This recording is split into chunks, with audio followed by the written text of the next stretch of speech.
네, 예, 말씀을 나누도록 하겠습니다. 오늘 데살로니가 전서 말씀을 읽었습니다. 너무나 유명한 말씀이죠. 그리고 이 말씀만 똑 띄어가지고 많이 인용을 하죠. 그리고 기독교 백화점 가면 기독교 용품 중에서도 이 말씀이 많이 인용이 되고 있는데, 실질적으로 이 말씀이 어떠한 맥락에서, 어떠한 배경에서, 어떠한 이유로 전해졌는지에 대해서는 깊이 고민을 안 하시는 것 같아요. 그냥 항상 기뻐하라, 쉬지 말고 기도하라, 범사에 감사하라. 이는 그리스도 예수 안에서 주님의 뜻이다라는 말은 많이 표현하는데 앞뒤가 없어요. 그리고 배경이 뭐지?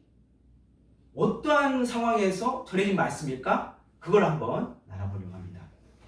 자, 데살로니가 전서를 읽었습니다. 그러면 데살로니가가 어디입니까? 전에는 마케도니아, 그 알렉산더 대왕이 마케도니아 출신이죠. 그런데 지금은 그리스죠. 현재로 말하면 그리스입니다. 근데 이때 당시 데살로니가는 어떤 도시였냐? 그때 당시에도 그 지역에서 중요한 도시였어요. 그러니까 로마 제국 안에서 그리스 지역과 로마를 연결하는 주요한 교통의 도시였고, 그리고 문화의 중심지였고요. 특별히 이 황제 숭배, 이방 숭배가 강한 지역이었습니다. 그러다 보니 이곳에서 어떤 게 창궐했겠습니까? 우상 숭배, 이방 숭배가 창궐했는데, 이 당시는 이방 숭배하고 우상 숭배하는 그 성전에 뭐가 같이 있었죠? 그러니까 이방신을 섬기고 이방신만 하는 게 아니라 동시 뭐가 일어났냐면 성매매가 이루어졌어요. 그 이방신을 섬기는 여신들, 여사제들이 그 한마디로 말하면 이 성매매의 주체가 돼가지고, 그렇게 이제 이방신을 섬기러 오는 사람들에게 자기의 육체를 이렇게 내어놓습니다. 그렇기 때문에 로마 시대는 당연히 그랬지만, 로마 시대 안에 있는 많은 이방신을 섬기는 제단이 있는 도시들에는 이처럼 성적인 타락이 같이 심했어요.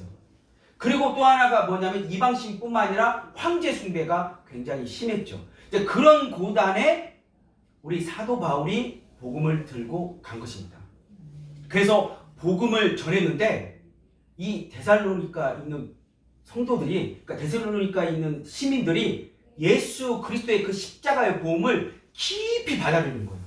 그러니까 사도 바울과 실라가 놀랄 정도로 그 데살로니가에 있던 예수 그리스도를 믿고자 하는 사람들이 많이 일어난 거죠. 그래서 이곳에 교회를 세우게 되는데 핍박이 이제 오는 거죠. 어떤 핍박이 옵니까? 먼저는 예수님이 왕이다 가르치는 거를 빌미로 삼아서, 아니 우리 로마 제국에는 로마 황제가 있는데 예수가 왕이라네요. 이거 황제 숭배하고 왕이 어떻게 둘이 될 수 있습니까? 이걸 빌미로 예수 그리스도를 믿는 사람들을 이제 공격하기 시작하는 겁니다. 핍박하기 시작하는 거고요. 그리고 도덕적인 문제.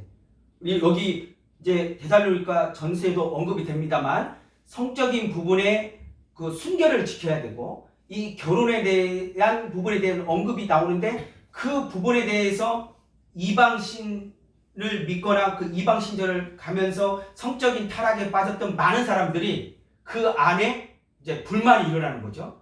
그래서 사도 바울이 오래 머물고 싶었지만 오래 머물지 못하고 급히 도망가게 되는 겁니다.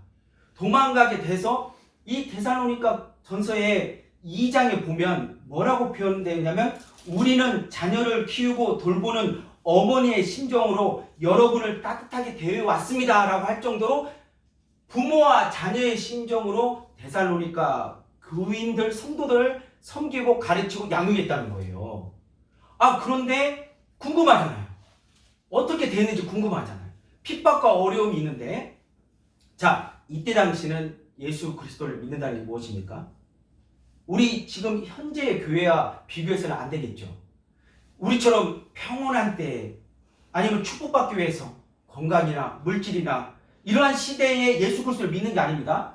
제가 중국에서 사역할 때 저희 성경 공부를 하는 공동체에 몰래 들어가서 하고 있을 때 어느 한 청년이 왔는데, 어디서 왔느냐? 신장 위구르에서 왔습니다. 중국 안에서 이슬람권으로 떨어져 있는 그 신장 위구르 지역. 그게는 이제 민족 자체가 한쪽이 아니라 다릅니다. 근데 여기서 이슬람이 일반화되어 있는 그 이슬람 그 사람들 중에 한 명인 청년 하나가 예수 그리스도를 믿겠다고 했고, 예수 그리스도를 믿는다는 건 뭐냐면, 즉 가족 안의 사망, 가족 관계는 파괴되고 그 지역에서 살아갈 수 없는 거예요.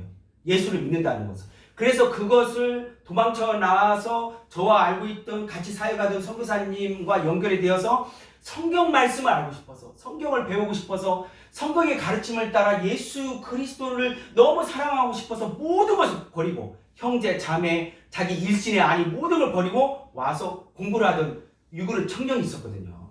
근데 그 사역마저도 저희가 중국 공안에 걸렸어요.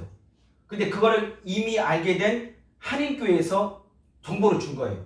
이렇게 해서 이제 딱 온다더라. 그러면 난리 나니까 흩어졌으면 좋겠다. 그래서 그 선교사님과 저와 그리고 그 있었던 조선족 형제자매들, 위구르 청년 그렇게 얘기해서 이제 흩어지기로 한 거예요. 그리고 저희가 그 버스 타고 저와 이제 아내가 버스 타고 이렇게 가는데 위구르 형제가 그 가는 때까지 창문 밖에서까지 저희들을 배웅하기 위해서 서 있더라고요.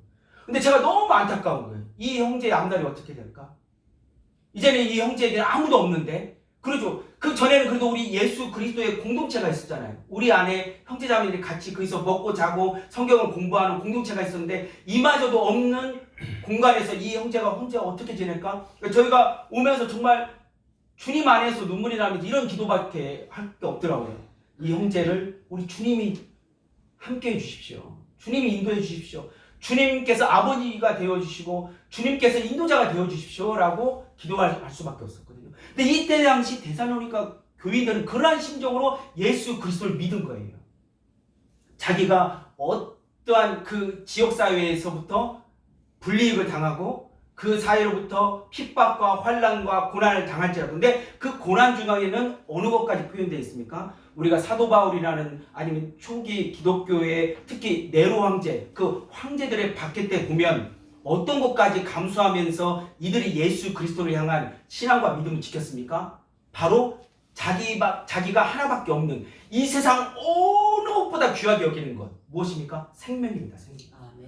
예수 그리스도를 믿는 자라고 하더라도 이 생명을 놓기는 쉽지 않습니다. 어찌 보면 교회에 와서 부자가 되고 경제적으로 잘 살기 원하고 이런 것도 무언가 연결이 되어 있습니까? 바로 생명이죠, 생명. 근데 이 하나밖에 없고 이게 자기 삶의 모든 것이 될 수 있는 이 생명을 예수를 위해서는 내어놓을 수 있다라고 믿은 분들이 누굽니까? 바로 이때 데살로니가 이 교인들이고 초대교회 교인들이죠. 어느 정도까지 핍박이 있습니까? 네로 황제의 핍박을 볼 때는 예수 그리스도를 믿는 자들을 잡아다가 그냥 죽이질 않아요. 각종 고문이라는 잔인한 고문들을 다 사용하고 그곳에도 부족하다 해서 예수 그리스도를 믿는 사람을 너도 예수님처럼 한번 대바라 해가지고 십자가를 그 도로에, 그 도시의 도로에 십자가를 몇백 개를 쫙 만들어 놓습니다. 나무 십자가를. 그리고 거기다가 예수 그리스도를 믿는 사람은 다 묶어요. 묶어놓고 너 예수 믿을래? 아니면 안 믿겠다고 내려올래? 대부분은 예수 그리스도를 믿음으로 고백하죠. 그러면 거기다 이제 기름을 칠합니다. 기름을 칠해요. 그리고 나서 이제 불을 지피는 거예요. 그러면 온몸이 다 들어가면서 죽는 고통을 당합니다. 그래가지고 이 온몸이 이제 밤새 타는 거예요. 이 인체가 기름이 되어서. 그래서 그 숫자가 얼마나 많고 그 일이 얼마나 일반화되었던지 도시가 밤이 없었다는 거예요. 밤에 그 타들어가는 죽은 사람이 이 하나의 불이 되어서 횃불이 되어서 온 도시 전체를 밝혔다는 겁니다. 그러한 때에 이 데살로니가 교인, 이 성도들을 향해서 지금 사도 바울이 이야기를 하고 있는 거예요. 그런데 뭐라고 말하고 있습니까? 여러분을 위해서 이 1장 2절부터 되는 겁니다. 저는 좀 현대어 성경을 가지고 이야기하고 있습니다. 여러분을 위해서 늘 기도하며 언제나 잊지 않고 여러분의 사랑이 넘치는 수고와 강한 신앙과 우리 주 예수 그리스도의 재림을 간절히 기다리고 있는 태도를 우리 아버지 하나님께 말씀드리고 있어요. 그러니까 사도 바울이 기도하는 그 기도 제목 중에 하나가 뭡니까? 데살로니가 그 교인들이 서로서로를 위해서 사랑하는 마음, 그리고 강한 신앙, 그리고 예수 그리스도의 재림을 간절히 기다리고 있는 그 신실함을 보고 하나님 앞에 우리 데살로니가 교인들을, 성도들을, 하나님의 자녀를 하나님께서 돌봐주십시오라고 사도 바울이 기도하고 있다는 거예요. 또 여기서 그치지 않고 7절에 보면 이렇게 해서 여러분은 마게도냐와 아가야에 있는 모든 그리스도인들에게 모범이 되었습니다 라고 할 정도로, 그리고 8절에 보면은 여러분이 하나님을 잘 믿고 있다는 소문이 우리가 어디를 가든지 들려옵니다. 사도 바울이 어디를 가든지 데살로니가 교인들이 예수 그리스도를 믿는 그 신앙이, 그 모진 박해와 고난 가운데서도 그 신실한 믿음, 그리고 예수 그리스도를 바라는 그 간절한, 재림을 바라는 간절한 믿음 위에 있다는 것을 들려온다는 이야기예요. 그리고 아까 말씀드린 것처럼 사도 바울이 그때 고백하는 겁니다. 우리는 자녀를 키우고 돌보는 어머니의 심정으로 여러분을 따뜻하게 대해왔습니다. 그리고 우리는 스스로 생활을 꾸려가고자 밤낮으로 땀 흘려 일했습니다. 하나님의 복음을 전하는 동안 여러분에게 어떠한 부담도 주지 않기 위해서입니다. 그러면서 권면합니다. 그래서 여러분의 일상생활, 그러니까 평범한 생활이 하나님께 걱정을 끼치기보다는 도리어 하나님의 영광에 참여해야 해서 하나님 나라에 초청해 주신 하나님을 기쁘게 해드리길 원합니다. 수고해 주십시오라고 합니다. 어떤 생활이요? 일상생활, 평범한 생활. 우리가 지내는 이 일상의 생활 가운데 하나님을 걱정드리는 사람이 되지 말고 하나님께 영광 돌리는 삶을 살기 위해서 기도한다는 겁니다. 그런데 이 사도 바울에게는 또 한 가지 염려가 있었습니다. 그리고 이런 소식도 들려왔습니다. 고난과 박해가 너무 심하다는 거예요. 너무너무 심하다는 거예요. 그래서 우리 그리스도인들이 겪는 이런 어려움이란, 그래서 그 어려움과 고난을 받고 있는 데살로니가 교인들을 위로해 주면서 이런 얘기를 하는 겁니다.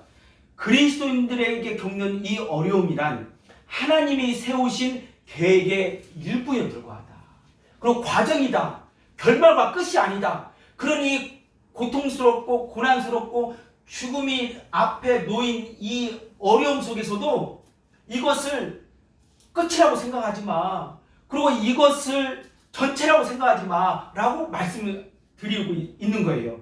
왜냐하면 그 끝에 누가 계시죠? 하나님이 계시고 하나님의 영광이 있기 때문에 그렇습니다.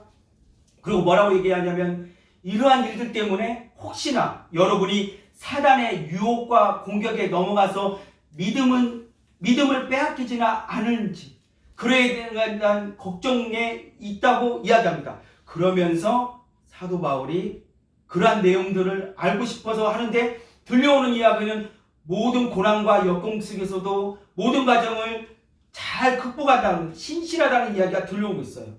그럼에도 불구하고 사도 바울은 사랑의 마음으로 누굴 보내냐? 디모데를 보내요.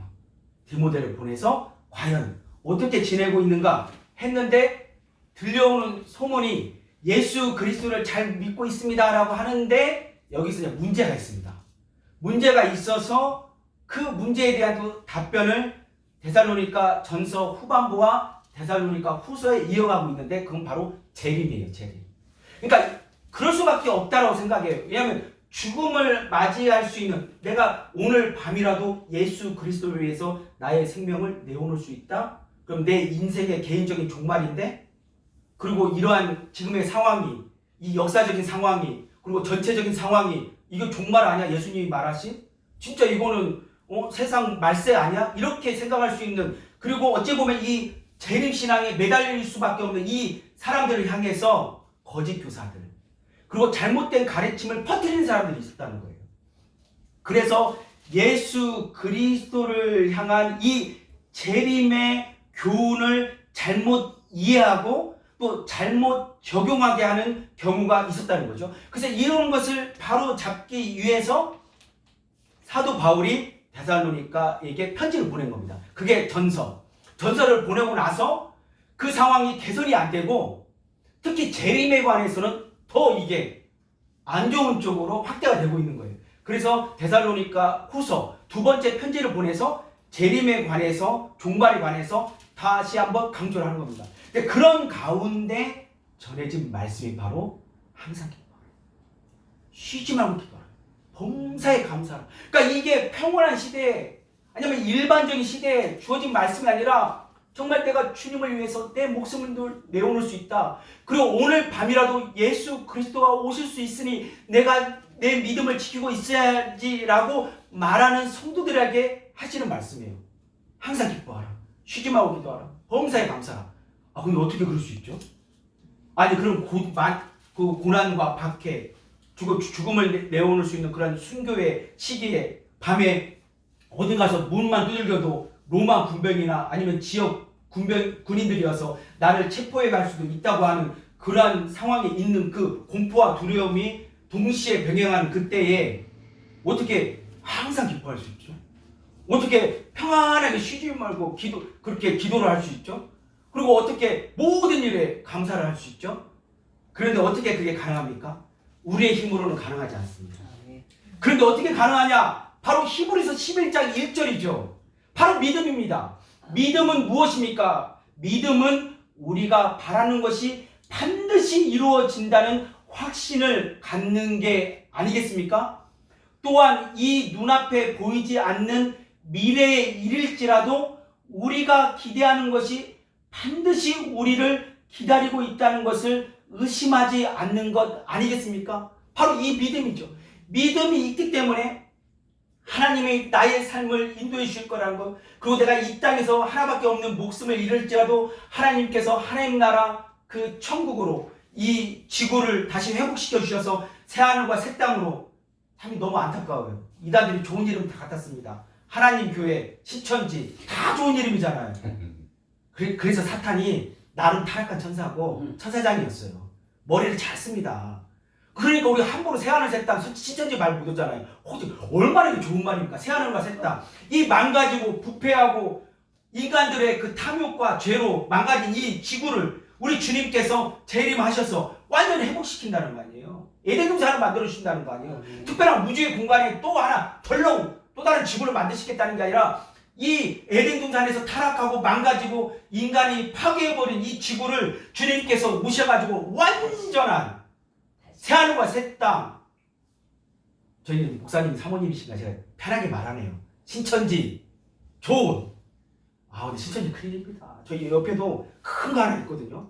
대학가에 주로 많이 있는데, 그리고 아다시피 우리 전라도가 기독교 비율이 높습니다. 특히 이 전라남도가 특별히 높습니다. 또 그 안에 만만치 않게 높은 게 광주입니다. 근데 주의 말씀이 왕성하는 데에는 이 사단의 역사도 같이 간다고, 신천지가 과천인가 어딘가 아무튼 큰 본부가 있는 걸로 알고 있습니다. 근데 넘버 2가 어딘 줄 아세요? 광주예요. 광주. 전남대 쪽에 보면 베드로 성전이라고, 그러니까 12제자를 만들어서 따가지고 성전을 짓는데 넘버 1은 베드로지 않겠습니까? 근데 베드로가 이름을 지어놓은 거 보면 알겠죠? 그래가지고 그게 베드로 성전인데 어마어마해요. 그 전남대 있는데, 제가 어느 날 한번 지나가는데요. 신천지 애들 특징이 그거거든요. 검정색에 안에 흰 옷이 있는 거. 그리고 요즘은요, 제가 여기 성전에 언제 한번 지나갈 때가 있었는데, 여기다가 또 세상에 하늘색, 연한 하늘색 넥타이까지 해요. 새하늘과 새 땅 신천지라고. 그리고 안에 이렇게 꾸미면 남자들이 이렇게 넥타이로 자기들 신천지라고 표현을 해요. 이렇게 자기들끼리만. 그리고 저는 이제 목회자는 알지 일반인들은 모르겠죠. 근데 그 사람들이 우르르 가는데 전남대에서 너무 놀란 거예요. 평일날 점심시간 때에 그 많은 그 청년들 중에 형제와 자매들, 그리고 어른들, 성인 남자와 그 여성 성도들, 그리고 그 부모를 따라서 오는 애기들까지 막 그 길로 우르르 들어가는데요. 그 숫자가 이루 헤아릴 수가 없어요. 제가 그 차로를 지나가면서 보면서 너무 안타깝더라고요. 세상에 저기 멸망의 자녀들, 저기 사탄의 소굴인 줄 모르고 들어가서 다 죽어가는 저 불쌍한 영혼들, 그다음 애기들 이렇게 예뻐요. 근데 예쁜데 같이 지금 지옥으로 그 사탄한테 끌려가고 있는 거 아니에요? 부모 덕분에. 부모 때문에. 덕분은 아니지. 때문이죠. 실수할 뻔했네. 녹화되고 있는데. 자, 때문입니다. 덕분이 아닙니다. 부모 때문에 덕분이 아닙니다. 확실해야 돼요. 예, 그러니까 너무너무 안타깝더라고요. 그런데 우리 데려와서 좋은 이름 다 쓴다 그 얘기 말씀드린 거예요. 근데 우리가 새하늘과 새 땅으로 완전히 되잖아요. 근데 이런 거에 대한 저희들이 소망과 믿음과 반드시 이루어진다는 확신이 있기 때문에 우리가 죽을 수 있는 거죠. 그리고 이 땅에서 우리가 육신의 질병을 갖고 있어도 사도 바울처럼 강사할 수 있는 거죠. 그리고 이 땅의 삶에 우리가 부유하지 않고 명예롭지 않고 단 한 명의 성도가 나한테 있더라도, 즉 우리 노 회장님 사모님하고 지금 염소 얘기했는데 염소 몇 마리 도망가가지고 산에 가가지고 못 찾다가 우리 노 회장님께서야 그 집사님하고 해가지고 염소를 찾아오셨다고 해요. 양은 아니지만 염소도 이제 복음을 전해가지고 염소에서 양으로 바꾸면 되죠. 아니면 바꾸면 되죠. 염소한테 계속 복음을 전하다 보면 양 되겠죠. 근데 중요한 거는 제가 그걸 듣고 이제 그 생각이 든 거예요. 이렇게 복음을 전하고 이렇게 잃어버린 영혼을 찾는 거. 그럼 그 잃어버린 영혼이 한 명이라면, 그래서 내가 그 한 영혼을 예수 그리스도의 십자가의 복음을 통해서 하나님 나라 천국에까지 이르게 한다면은, 그럼 제가 목회 사명 소명 다 한 겁니다. 그 한 영혼. 아멘. 아니 몇만 명의 그 대형교회 목사를 하다가 그 부정직하고 잘못된 길 가고, 그래서 뭐라고 말했습니까? 맡긴 만큼 물으신다고 그랬어요. 그러면 몇십만 명 그 대형교회 목회자라고도 무슨 소용이 있습니까? 주님 앞에 가가지고 너 자식에게 신분 사주고 자식에게 돈 주고 부인에게 뭐 하고 너 남은 게 없네. 계산서에 남은 게 없네. 네가 몇십만 명 해봐도 뭐 남는 게 없네. 자, 특종교회 얘기한 거 아닙니다. 저 어느 교회라고 얘기 안 했어요. 그런 데가 있더라는 거예요. 어딘가에, 우리나라 말고 분명히 해야 됩니다. 우리나라 말고 어딘가에 그런 데가 있더라는 거예요. 그러다 보면 중요한 건 뭡니까? 한 영혼이야. 그러니까 저는 지금 이제 1987년에 교육전사로 시작해서 30년 넘은 생활 가운데 목회자의 삶을 살았지만 항상 그 마음이었어요. 한 영혼. 그러니까 제가 중국 친구들과 지금 예배 드리는 것도 많은 숫자는 아닙니다. 근데 이 한 영혼들은 저에게는 어떻게 주님이 주셨냐면 천하보다 귀한 한 영혼이에요. 그러면 천하보다 귀한 10영혼이 있어요. 아이고, 하나님 나라 상급이 천하보다 귀한 영혼이 10명이나 있는 거예요? 할렐루야. 이 10명이라도 주님 오시는 그날까지 복음 잃지 않게 하고 가는 게 중요하겠구나. 왜냐하면 복음을 잊는 사람이 있더라고요. 예수를 떠나는 경우가 있더라고요. 제가 이곳에서 처음으로 세례를 준 중국 자매가 있었는데, 이 중국 자매는 여기에서 삶의 결단을 하려고 했어요. 잘못된 길로. 그러다가 우리 같이 사역하고 있는 중국 자매에 의해서 복음을 듣게 됐고, 그리고 여기에서 저희 열방 꿈꾸는 교회 이름으로 처음으로 세례를 줬거든요. 그런데 이 자매의 특징이 뭐냐? 집안은 평안해요. 부요해. 걱정 연료가 없어. 근데 걱정 연료가 있었던 그거야. 자기가 어떤 잘못을 했어요. 그것 때문에 양심에 대한 굉장히 괴로움이 있었고, 그에 대한 잘못된 어떤 삶의 실천을 하려고 했어요. 근데 거기서 나와서 예수님을 만나고 세례까지 받았는데 갔잖아요. 중국으로 갔어요. 갔는데 이제 저의 이렇게 줌으로 하니까, 이게 줌으로 하면서 제가 부족하면서도 기도하고 있는 게 뭐냐면, 온라인은 항상 오프라인이 따라가야 됩니다. 그러니까 1년에 2번이나 4번은 꼭 수련을 해줘야 돼요. 오프라인에서. 그러니까 온라인만 1년 내내 해서는 안 됩니다.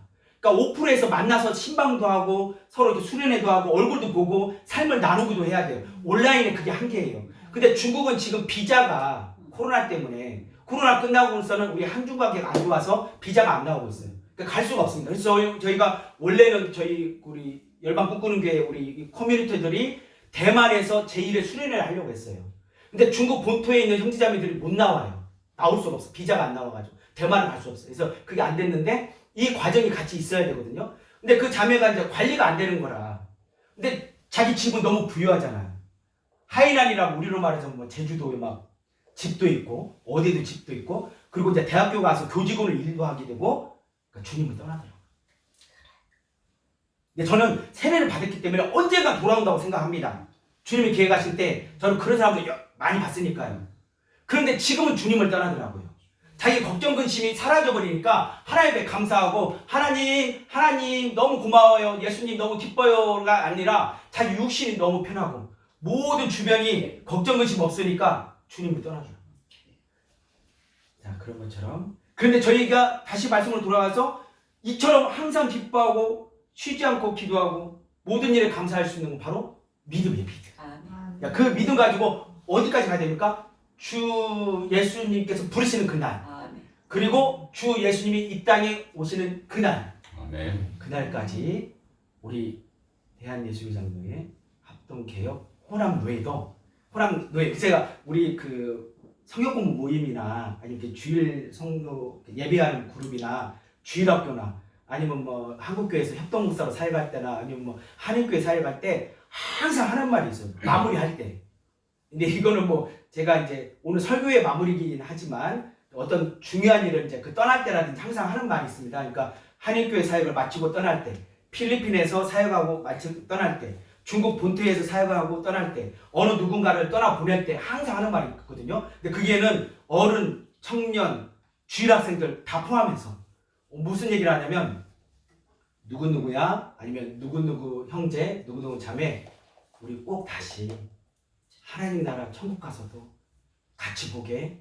그때도 우리 이렇게 같이 하나님 모시고 예수님과 함께 예배드리게. 그때 같이 찬양하고 같이 이렇게 한 공간에서 얼굴을 봤으면 좋겠어. 꼭 그때 누가 그 하나님 나라 천국에서 같이 얼굴 꼭 봤으면 좋겠어. 그 자리에 꼭 있었으면 좋겠어. 라고 말씀드리는데 저희가 몇 회가 될지 모르겠지만 예를 들어서 뭐 165회 예장 합동개혁 호남노회는 하나님 나라 천국에서 드릴 수 있는 그러한 우리 호남노회가 됐으면 좋겠습니다. 기도하겠습니다. 하나님 아버지 감사합니다. 우리 호남노회를 사랑하여 주시고 축복하여 주신 것 감사합니다. 또 우리 호남노회가 다시 일어날 수 있도록 우리 정순감 목사님을 통해서 호남노회가 만들어지고 세워지게 하여 주신 것 너무 감사드립니다. 이 과정에 뿌리를 내리게 하여 주시고 또 다른 단계로 나아갈 수 있도록 우리 김정준 목사님을 노회장님으로 세워주시고 또 한번 우리 호남노회가 이 노회 안에서 목사님들과 사모님들과 이렇게 교제하고 우리의 믿음을 나누고 또 교회 간에 교류할 수 있는 시간과 기회 또 환경을 주심을 감사드립니다. 올 한 해 우리 한대식 목사님을 중심으로 하여서 또 노회장님과 우리 노회원 한 분 한 분 그리고 이렇게 저희들이 모일 때마다 얼굴을 보고 아름다운 신앙을 나누는 우리 사부님과 사모님들과 함께 주님 안에서 나눔과 축복을 서로 위로와 격려를 나누는 축복의 호남노회가 되게 하여 주시옵소서. 부족하고 연약한 열방 꿈꾸는 교회를 방문하게 하여 주시고 이 아시아를 향한 중국을 향한 또 대만을 향한 이 사역 위에 선교 위에 같이 기도하고 축복할 수 있는 기회를 주심을 다시 한번 주님 안에서 감사 찬송 드립니다. 오늘 말씀처럼 재림이 오는 그날까지 항상 기뻐하고 어느 때든지 기도하고 모든 일에 감사하며 주님이 가르쳐 주신 이 말씀을 실천하는 우리 목사님들, 노회원들, 사모님, 사부님이 다 되게 하여 주시옵소서. 예수님의 이름으로 기도드렸습니다. 아멘. 아멘. 할렐루야.